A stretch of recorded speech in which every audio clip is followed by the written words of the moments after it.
তো বন্ধুরা আজকে আমি তোমাদের দেখাবো যারা যারা ইনস্টাগ্রামের নাম চেঞ্জ করতে পারো না তাদের জন্য এই ভিডিওটা। আমি ইনস্টাগ্রামের নাম 1 মিনিটে কীভাবে চেঞ্জ করে দিচ্ছি সেটা তোমরা শিখে নাও। তোমরাও এইভাবে নাম চেঞ্জ করতে পারবে, যা ইচ্ছা নাম দিতে পারবে ইনস্টাগ্রামে। তো প্রথমেই চলে যেতে হবে ইনস্টাগ্রামের অ্যাপে। ইনস্টাগ্রাম অ্যাপটি খুলে নেওয়ার পর এখানে হোম স্ক্রিন দেখতে পাচ্ছ, এখানে দেখতে পাচ্ছ প্রোফাইল চিহ্নটা, এখানে টাচ করতে হবে। প্রোফাইল চিহ্ন টাচ করার পর এখানে দেখতে পাচ্ছ এডিট লেখা আছে, এডিটে টাচ করতে হবে। এডিট প্রোফাইলে টাচ করার সাথে সাথে একটুকু লোডিং নেবে, ধৈর্য সহকারে একটুকু দেখবে ভিডিওটা, তাহলে তোমরা শিখে যাবে ইনস্টাগ্রামের নাম কিভাবে চেঞ্জ করা হয়। 1 মিনিট লাগবে না, 1 মিনিট। দেখো চলে এসছে এডিট প্রোফাইল, এখানে লেখা আছে নাম, এখানে ইউজার নেম। প্রথমে আমি নামটি চেঞ্জ করব, MR বিট আছে, এখানে আমি নামটা চেঞ্জ করব।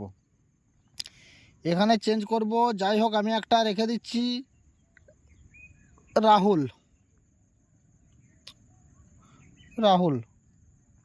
এখানে টিক চিহ্ন আছে, টিক চিহ্ন হাত দিতে হবে।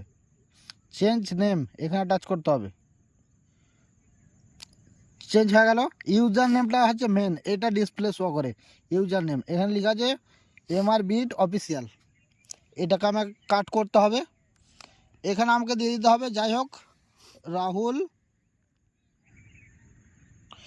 তো রাহুল লেখার পর এখানে আমি লিখেছি YT 7869, এরকম। শুধু রাহুল লিখলে কিন্তু হবে না, কারণ অলরেডি এই রাহুল নামে অ্যাকাউন্ট অনেক আছে, এই জন্য শুধু রাহুল লিখলে হবে না, এর নামের পাশে যা হোক কিছু একটা দিতে হবে।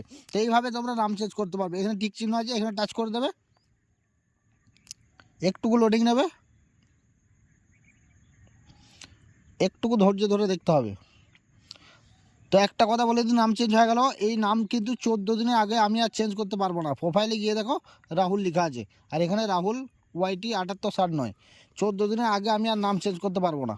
তো বন্ধুরা এইভাবে তোমরা তোমাদের প্রোফাইলে নামগুলি চেঞ্জ করে নিতে পারবে। ভিডিওটি যদি একটু ভালো লেগে থাকে তাহলে ভিডিওতে লাইক করে দেবে অবশ্যই, আর চ্যানেলে প্রথমবার এসে থাকলে চ্যানেলটিকে সাবস্ক্রাইব করে দেবে। দেখা হচ্ছে এরকমই একটা মজাদার ভিডিওতে, ততক্ষণের জন্য বাই।